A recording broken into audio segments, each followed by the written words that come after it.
Hi, it's Jeff Lindsay. I'm coming up on my first year as senior minister, and I would tell you one of my greatest joys as senior minister of this church is celebrating the work that lay leaders are doing. And one of the things that we're most excited about right now is the Blessing Initiative. This project that we've been working on for a couple of years, coming out of the reforming process that this church went through to kind of decide what its core values and what would be guiding us going forward. As we came out of that reforming process, we also had sold a piece of land next door to the church that's now the Waters. And we asked ourselves, how can we use our core values? How can we use some of our financial resources and make a difference in the world? And following on the heels of Innovate, we decided we would do kind of an Innovate project with the members of our church. Hey, members of Colonial Church, what ideas can you come up with? What programs are you already involved with that could use a boost of resources, a boost of volunteer hours to expand and do good work? And you know what? 29 projects came forward. 29 applications for these resources came forward. And the Blessing Initiative Committee spent months and months and months whittling those down to 9. 9 ideas that the church would get behind. There were the initiatives. There's 4 of them. They're going to get a larger gift, and we're going to do our best to mobilize the congregation around them. Use their gifts, abilities, and talents to do this good work. Then there were the blessings. They were the runner-ups to the initiatives. There were 5 of them. You know them because you saw in your mail this ballot that gave you an opportunity to bless the blessings. They were going to get a smaller amount of money than this blessing that the church would decide upon. And we would encourage them to go out and do their good work. Well, you're about to find out what those blessing initiatives are. And then you're going to get a chance to pray about how you're going to get involved. What are your passions? What are you excited about? What is God placing on your heart? Do those line up with these initiatives? If so, let's get involved. Pray for those initiatives. Pray for your involvement. Let's mobilize this congregation around some of these amazing ideas that you yourselves have come up with. And let's be a blessing to the world around us. Just as we have done for years and years and years. Let's keep being a blessing in the days to come. All right? Looking forward to it.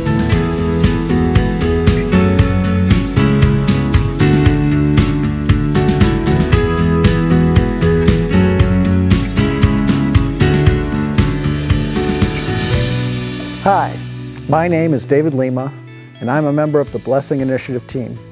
I am here to give you some insight about the awards that have been determined for each of our final initiatives and how you can augment their missions. The initiatives were all chosen because they fit well with the 5 core values of Colonial Church, and they all presented accessible and sustained opportunities for engagement with Colonial. They all offered wonderful prospects for our congregation to engage with our neighbors and enhance lives, both theirs and ours. The efforts of over 75 members of the Colonial Church teams that have worked on the Blessings Initiative process have culminated in the 4 programs that we are presenting to you today. 2 of these programs are new initiatives for community partners that have long-standing relationships with Colonial, and 2 are new partners for Colonial. They are Avivo Indoor Village, Freedom Works Culinary Arts Training Program, Oasis for Youth Mobile Support Services and Resources Closet, and Whittier Wildflowers Preschool. You will hear more about the sensational projects each of the grantees have planned in a few minutes, but you will note that the award amounts differ for each applicant. So, one question that you may have is, how did we decide how much to award each of them? For the most part, the answer is, we didn't come up with the amounts. They did in their applications. We balanced the amounts that we had available and the good that would result from the donations and volunteer opportunities, but on the whole, each of the applicants is being awarded what is necessary to make their dreams for helping those in need a reality. Avivo Indoor Village asked for just slightly more than the $150,000 grant that we have awarded. The $150,000 covers the vast majority of their basic ask and will significantly move the needle forward on this exciting program. FreedomWorks, the $100,000 awarded, was more than their base fund ask and will fund the majority of their secondary program goal by funding a training program to support the basic program. Oasis for Youth, like FreedomWorks, the $175,000 award provides for all their basic ask, plus enough to fund an add-on feature that appreciably enhances the ability of Colonial to serve their neighbors through this program. Whittier Wildflowers Preschool, this is the third grantee that we were able to fund beyond their basic ask and to expand their program by providing enough to significantly improve the program. Their award was $80,000. The congregation also has the opportunity to broaden and enhance the programs of 2 of these applicants. Your vote will determine which of these programs will get enhanced grants and give the opportunity to propel their programs in even more life-changing, life-affirming ways. The program that garners the highest number of your votes will receive additional funding of 50% more than the base grant I have explained. The program that receives the second most number of votes will receive a 25% addition to their grant. After our investigations of these programs and our extensive conversations with the champions and the applicants themselves, we can assure you that each of these organizations has wonderful plans for any additional funds they receive and will use them to improve the programs that we are looking to participate in for the long haul, all for the good of our communities. Be sure to mark your ballot with the program that is closest to your heart. Thank you for participating, and now, please listen further as these wonderful programs are explained.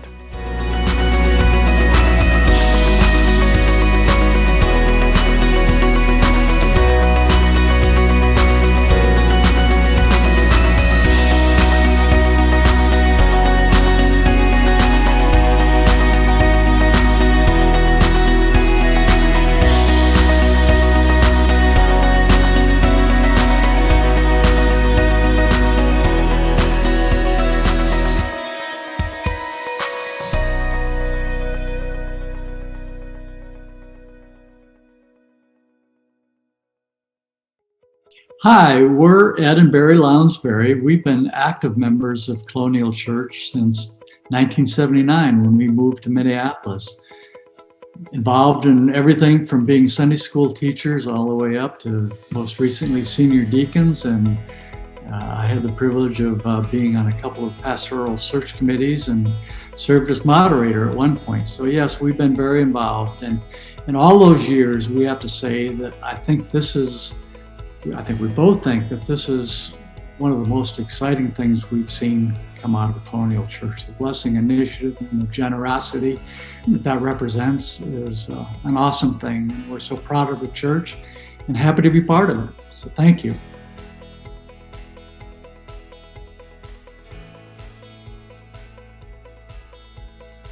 Well, that's very interesting because the story really begins with the Berry Patch, which is a preschool that was started in our home in Edina 37 years ago.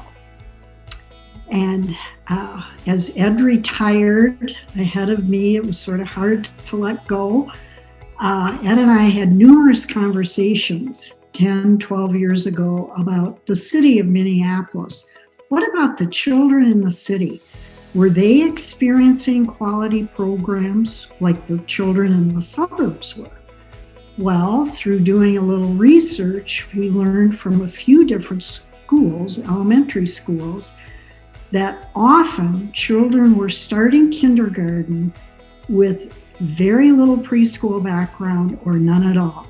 And consequently, were already behind as they stepped into kindergarten, emotionally, socially, and academically.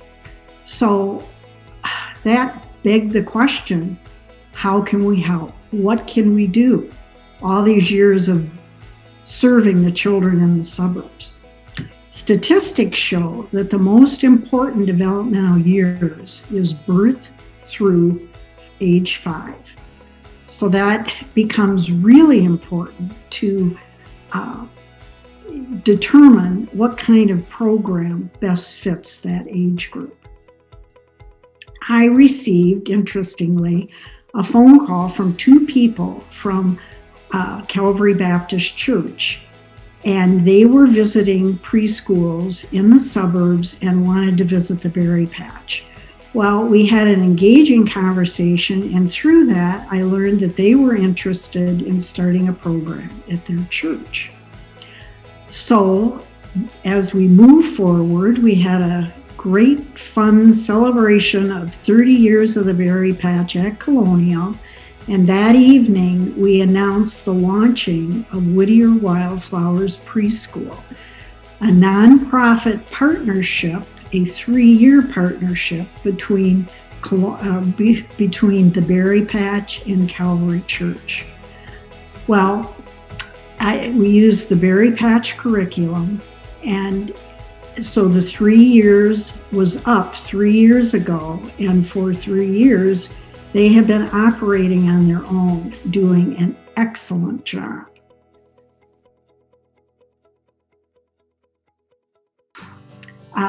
God is the heartbeat of the program while welcoming all faiths.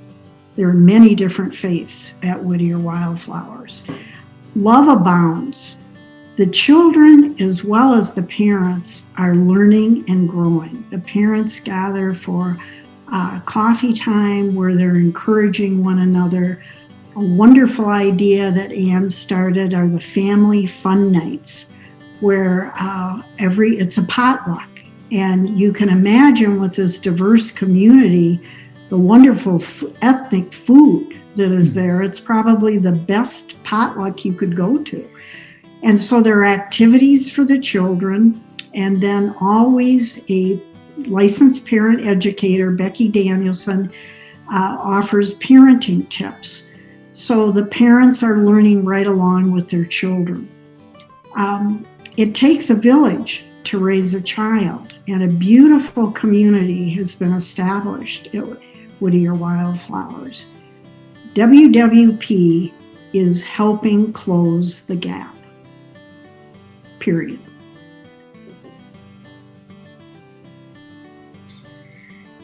We believe that Whittier Wildflowers is an excellent preschool serving the families of the Whittier neighborhood.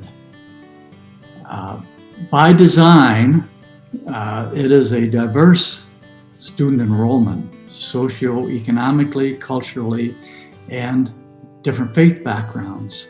The tuition is a fair share based model where each family pays a portion of the tuition, as little as $30 to $40 a month. That covers roughly 50 to 60% of the operating budget. Currently, there are 2 classrooms, and the dream is to add a 3rd classroom by taking one of the large classrooms, dividing it off, and opening a wall that goes to the current office, creating a 3rd classroom, thereby being able to serve more children. Through the Blessing Initiative, we think this dream is going to come true, and we're very excited about that, mainly to offer the school to more and more children in the neighborhood. Our big dream is that every child would have the opportunity to have a quality preschool education before entering school. So that's the big dream. There are endless possibilities. And just to name a few, grant writing assistance. Ann has done some grant writing. It's very time consuming, and she really has her hands full as the director and a teacher a couple of times a week. So assistance with that could be great. Fundraising coaching. That is going to be an ongoing need, we believe, Ed and I believe, for Whittier because of the choice of the tuition, the fair share tuition model, which doesn't cover all of the operating budget. So that would be a great thing. Back to school workday, where you're washing the toys and getting everything ready for the start of the new school year. Classroom volunteers, and one thing that will be important is the volunteers receive training specifically meant for the diverse population of the student enrollment. That's going to be a really important thing, because life in the city is very different than life in the suburbs. Helping with special events, if there's a special event, maybe participating in the family fun nights. And then, of course, the construction, the demolition, the building, just to name a few. And it's sort of endless, as I mentioned, so many other opportunities. If we were blessed with a bonus, the number one priority beyond the construction is to hire culturally diverse staff that the children can relate to. That's very important. Then also we want to enhance the current classrooms by adding equipment and supplies, and of course supplying the new classroom with quality equipment. And then offering enrichment opportunities, providing field trips, and expanding the science and math programs to further enrich each of the child's experiences. So there are many other things that are not able to be done because of limited funds that with a bonus would allow. So if you do that, great, thank you. We are so excited to have this opportunity for Whittier Wildflowers, and we look forward to hearing from all of you and different ways that you could help come alongside in this new partnership. Thank you, Colonial. Thank you for coming alongside Whittier Wildflowers Preschool as we strive to close the educational gap for children in the city of Minneapolis. Thank you very much.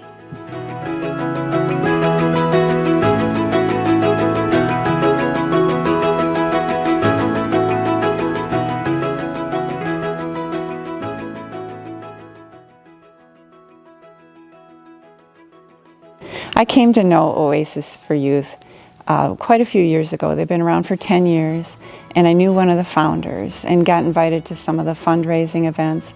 I did some graphic design work pro bono for some of their fundraisers, but I got more closely connected when my good girlfriend Sue Ward became a board member.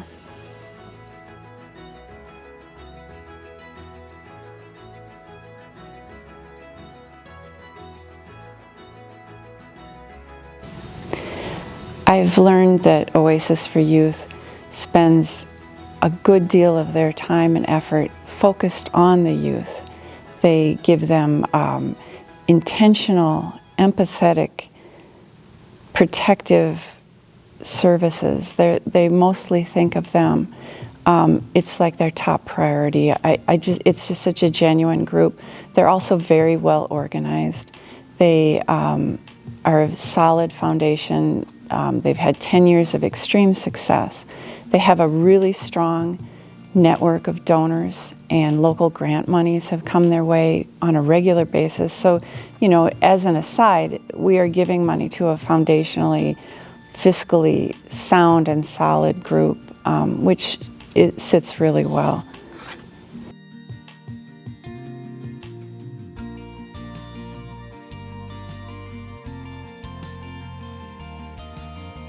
I decided to dare be a champion because my good girlfriend Sue was on the board of Oasis for Youth, and I was the missions liaison for the church council.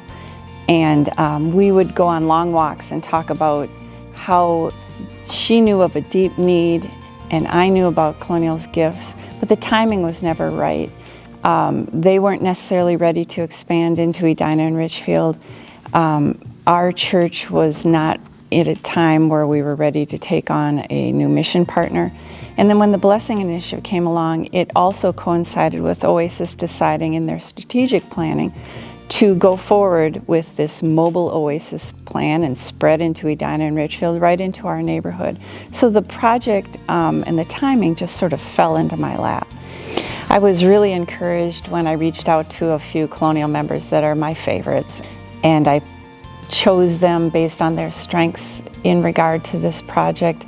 Amy Stark, Tim Anderson, Ginny Jensen, and the Vobels have been very helpful throughout the proposal process, and they'll be on the leadership team.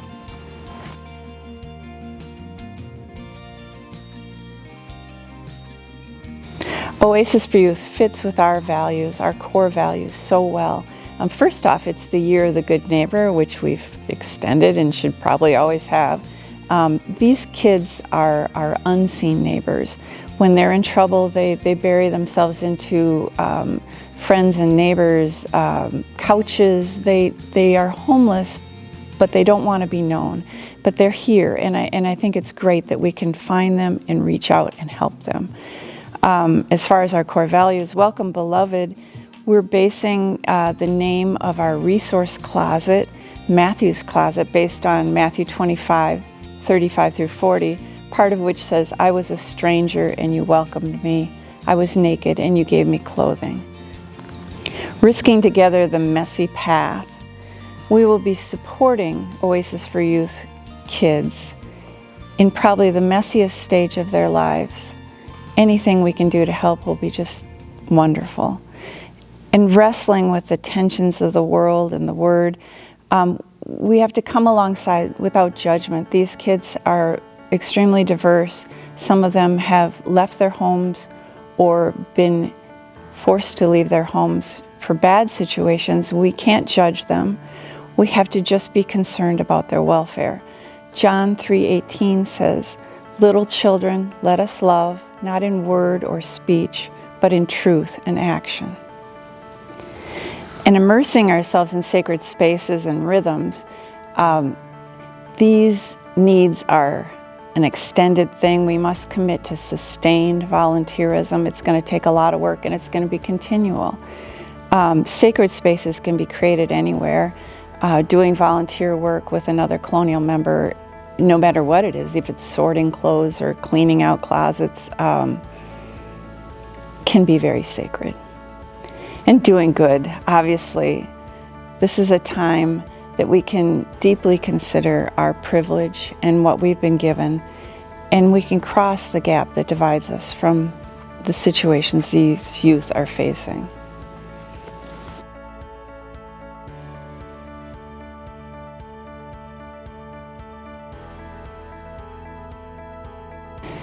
Engagement.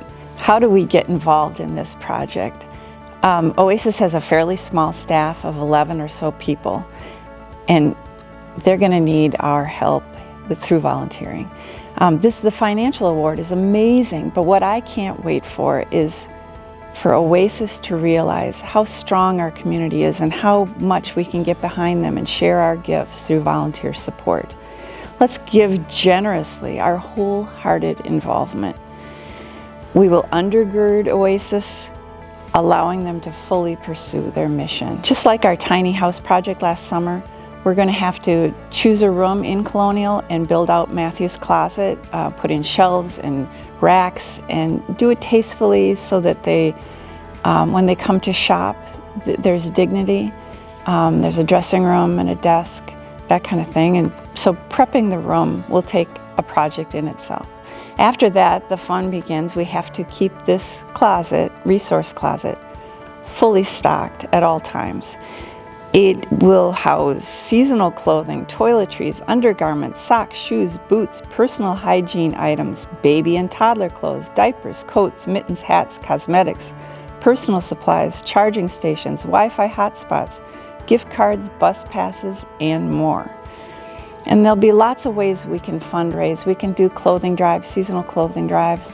We're really interested in getting our youth involved, maybe creating a youth volunteer network where they can maybe host a fun run to raise money for athletic shoes, or things that they're going to know better than we are what kids 16 to 24 need.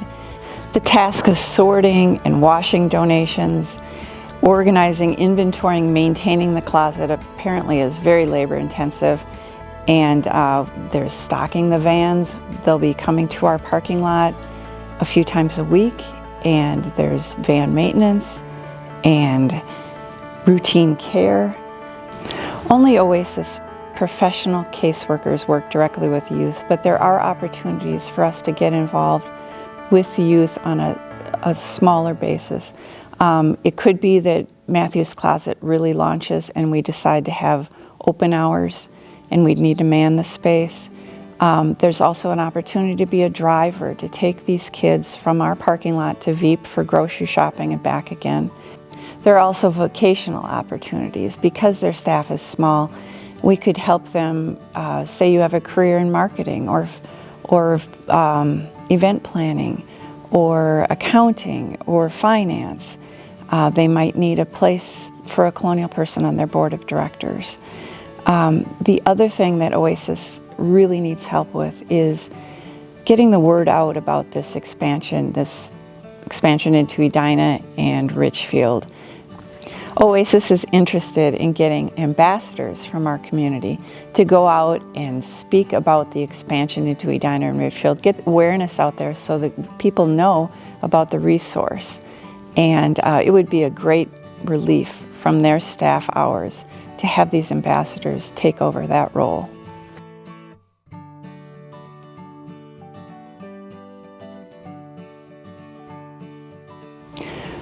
What would Oasis do with additional funding if it's voted for?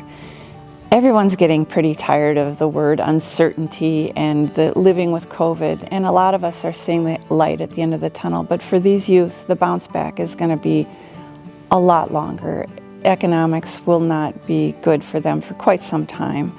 Oasis has decided to ramp up their services through 2021 and 2022 to address the expectations of meeting greater needs. With your vote, the additional money would help answer some of this uncertainty problem while they search for the new normal, which would hit more like 2023. To help you decide if you want to vote for Oasis or to learn more, I highly recommend you go to their website. They have a really nice video celebrating their 10 years that gives a nice overview. It was generously presented by the City of Bloomington. Thanks.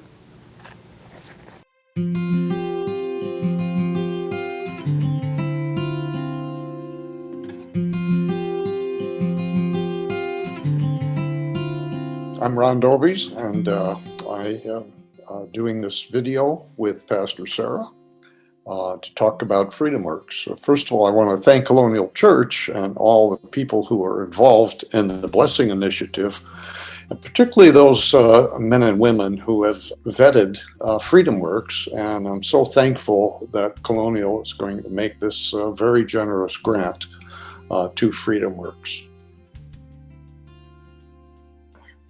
I got to know FreedomWorks originally through Prison Fellowship. I was a mentor through Prison Fellowship at Lino Lakes Prison in 05 and 06. So I've been mentoring men in and out of prison for the last 15, 16 years. When I was at Prison Fellowship, the founder of FreedomWorks, Fred Peterson, was one of the Bible study instructors in the prison. And that whole program started because of Governor Al Quie and Chuck Colson, Prison Fellowship. And so after a number of probably 2 years and several men, I agreed with Fred that the men really needed the help when they got out of prison, much more so than when they were in prison. So Fred started FreedomWorks. The first facility in North Minneapolis was at 36th and North Penn, and that opened, and after a number of years, the maximum size for residents was 14. And so one of the early residents was George Lang, who today is the executive director at FreedomWorks. He had served he was from St. Paul, and he had served a prison term at Lino Lakes Prison and came through that fellowship program. Anyway, so I have had a mentee on average about 12 to 18 months, which is the length of the program. And I just think that's one of the few places in my life where I see men come to Christ and change their entire life. And that's what keeps me going, Sarah, in that.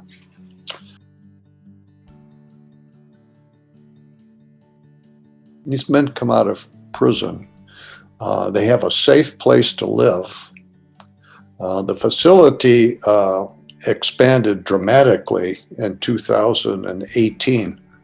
The previous year, 2017, we moved the ministry from 36th and North Penn to 29th and North Emerson, only about a mile and a half from the original place.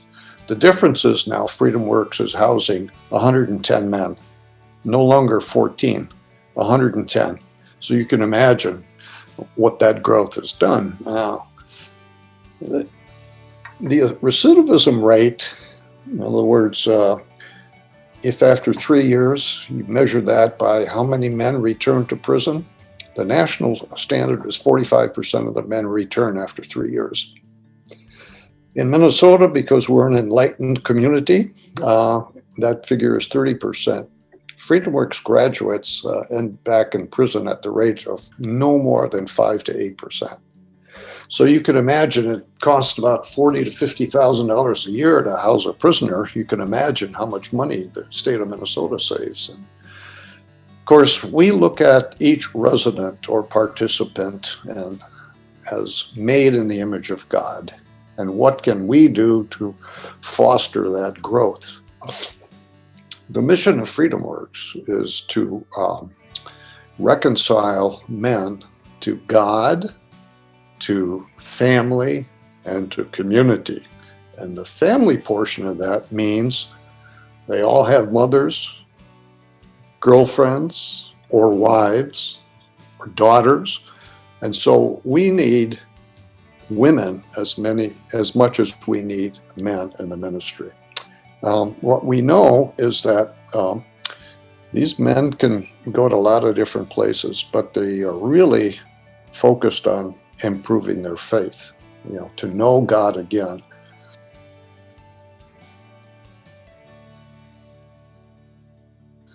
I would say that in this process of me being involved in the ministry, I became a champion, sat down with George Lang, the executive director, and Chef Jeff Catering. Turned out that the facility that FreedomWorks is in right now is 120,000 square feet, spread over 3 buildings. 2 of the buildings house the men. They're 4-story buildings, and the men live in either single rooms or double rooms. But there's plenty of space inside that building to have Bible study, etc. When Chef Jeff was looking for a facility, I got he and George Lang together, and voila, Chef Jeff Catering is now housed at FreedomWorks. And so between Chef Jeff and George Lang, they both had a vision for teaching men how to perform and learn culinary arts. And so that's what our proposal is for the Blessing Initiative.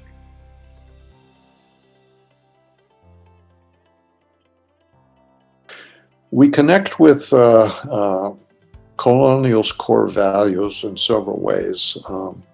First of all, you look at for beloved, and that would be Matthew 25 and verse 36, where Jesus is separating the sheep from the goats. And he says, among other things, I was in prison and you visited me. Right? Or converse, I was in prison and you did not visit me. So And finally, Jesus says in verse 40, whatever you did for one of the least of these brothers, you did for me. Well, there's our connecting point. Scripture calls for us to visit the prisoner, and Freedom Works does that very well in terms of having staff on site, some who live there, others don't, live off site, but perform. So there is and has been a long history of Freedom Works at Colonial Church in terms of ministry partner. And some of the mentors today include Bob Neal and Tom Brower, George Lancaster, and others. We've had several men come to teach Bible study, like Steve Coleman teaches spiritual gifts every year. And we've had several of the pastors, including Jeff Lindsay, come and meet and speak. There's a Thursday night connection every Thursday night for anybody to show up. And it's a dinner. It's a sit-down dinner. Now, COVID has forced us to cut back on some of that, but it's open again. And so we meet Thursday nights at the facility, have a sit-down dinner, have a testimony by one of the men, and have a guest speaker. And so Jeff Lindsay has been a guest speaker there at Freedom Works. We have ambitions to reach out in the community and at some point to have a food truck to cook the food, make it, and sell it as a self-sustaining piece of the ministry. We know that there are other things that we're trying to do. For example, we have a computer lab, but the facility is outdated. This is a place where men and women from Colonial who have computer skills can come and teach these men how to use a computer.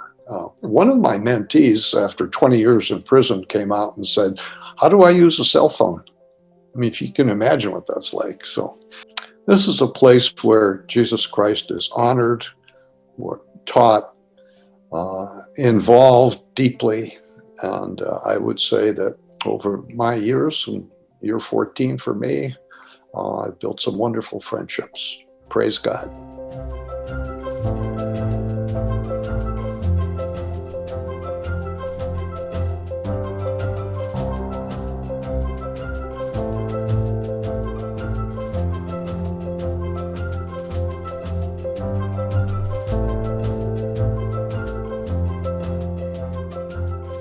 My name is Jim Eaton. Most of you that may be watching this, well, I won't say most, some of you will know me.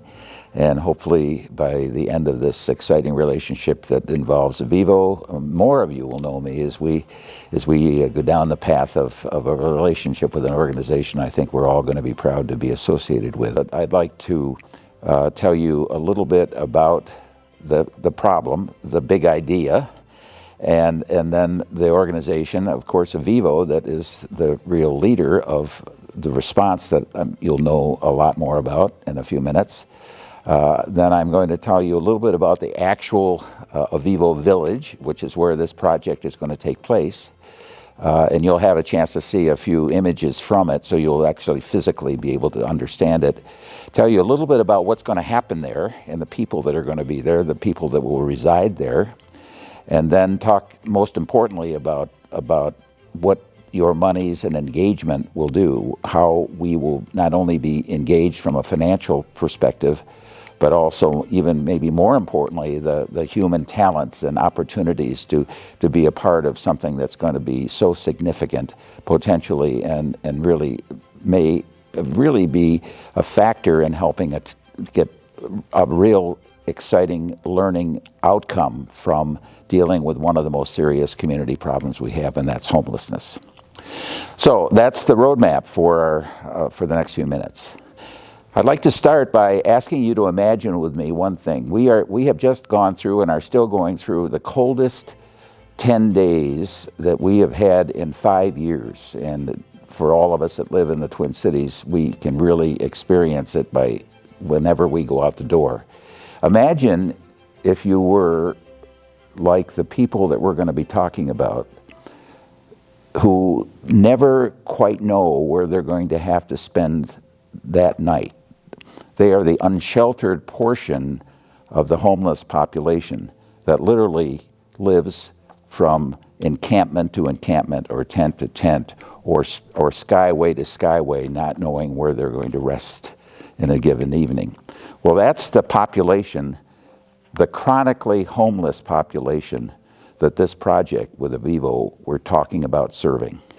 Not only as a macro community, but as an individual who maybe in our time and experience working, sort of touching homelessness, like through Loaves and Fishes or through Families Moving Forward, have wanted to do a deeper dive and to really try to get in underneath the tent of homelessness, but didn't really know how. Well, we're going to provide you an opportunity to actually learn more about and feel connected to that population in a way that will be meaningful to you, and from your contribution of time and talent will make a difference in the outcomes that Avivo and us as a partnership can provide together. The first of a kind Avivo Village will serve the most complicated segment of the homeless population. The population in most cases that are facing a combination of personal, cultural, and economic challenges. So these are people that have usually deep-rooted challenges in their life. And that's what Avivo's business has been since 1960. So nice segue to talk a little bit about Avivo as an organization, and let me just very briefly, because they are such a major and comprehensive social service organization. I could spend a lot of time, but let me just share a little bit from their website, just a bit, so that kind of sets the context for why they are the qualified organization to really take on this assignment. At Avivo, here's their opening statement on their website. At Avivo, we believe that everyone deserves the chance to live well and work well. Avivo provides a full spectrum of chemical, mental health, and career education and employment services. They pair their services through a way of laying a foundation of health and social and economic wellness that transforms lives. So they are already embedded with a systemic, integrated approach toward being able to better understand and respond to the unique needs of a wide and critically challenged set of people. So that's their world. And it's because of that diverse and long-term background, because as I mentioned, they were formed in 1960, that they were asked by the city of Minneapolis and Hennepin County to consider taking on this project.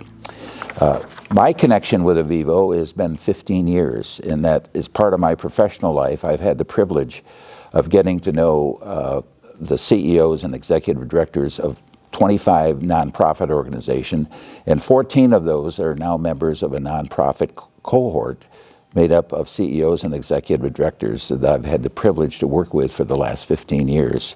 And Avivo is one of the members, was one of the legacy members of the group when it was formed by me in 2005. About the physical nature of this project, which is called the Avivo Village, and the very special uniqueness of it, and that is that this is the first attempt anywhere in the country of trying to grapple and take hold of some disruptive and new ways to really try to respond to the critical challenges of chronic homelessness. It will consist inside a warehouse location in the North Loop of Minneapolis of 100 tiny shelters that are all formed together in a community. So one of the images you'll see is just looking down the street of one of the areas of the warehouse that will house, if you look down the street, there's probably maybe 20 of these on each side, like a road. And then what you don't see, which represents another image, is an image of a shower. It's handicapped accessible, and along with toilets will also be provided, as you might expect is needed. But there'll be a whole bank of these, of both showers and toilet areas, and they'll be unisex because there'll be locks and security. So inside also are all the offices of the staff that will be support, and that's truly the uniqueness about this undertaking. And the other very important thing is all the services of the network of Avivo professionals will be available on site, including chemical dependency, health assessment, and a very heavy emphasis on transition, because the overall goal is to transition these people from dependence to independence, and do that through paying attention to their health and well-being, and equally important is the whole area of those that could be trained to join and become contributing members of our society and in our community through job training.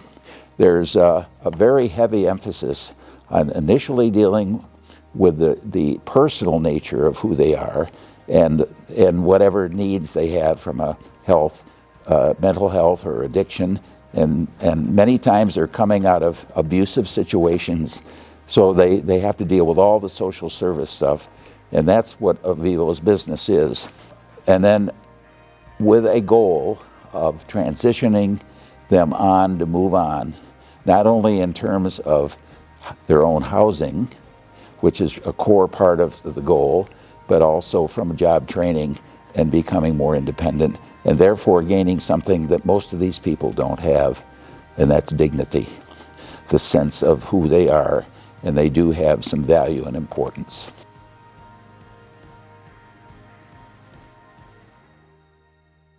Not unimportant by any means is what's our role, what's Colonial's role as we go forward.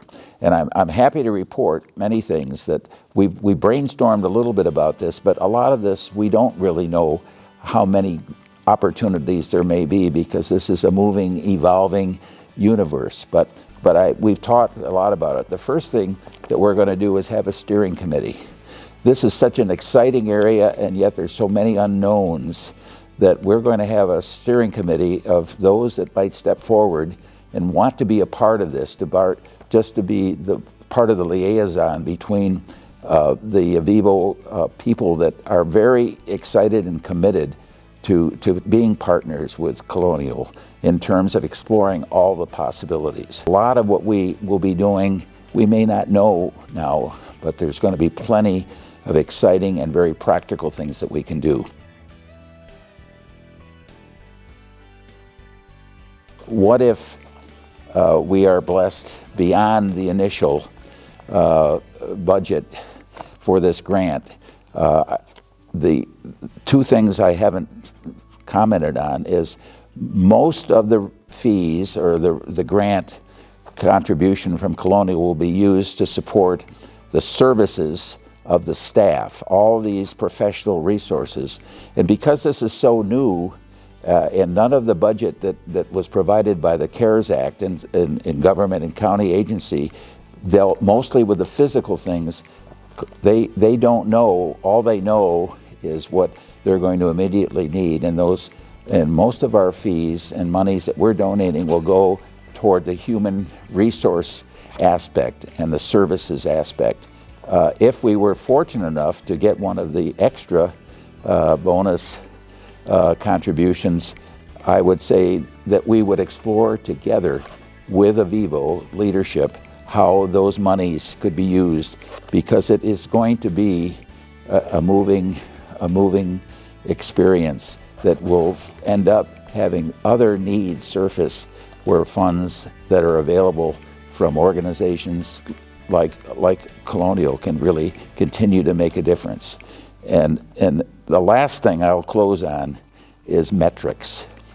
Isn't it going to be exciting to know that we can really measure in outcomes what happens? We'll know, we can follow each of the paths of these 100 people and look out a year and a half, a year from now, or 2 years from now, back on what transpired and the differences and successes we've had, and also the challenges, the things that didn't work, and be in a position to alter them to keep this thing going and growing as we go forward, who knows how long. Thank you so much for being a part of this and helping us create a better future for this very important part of our population that hasn't had enough attention.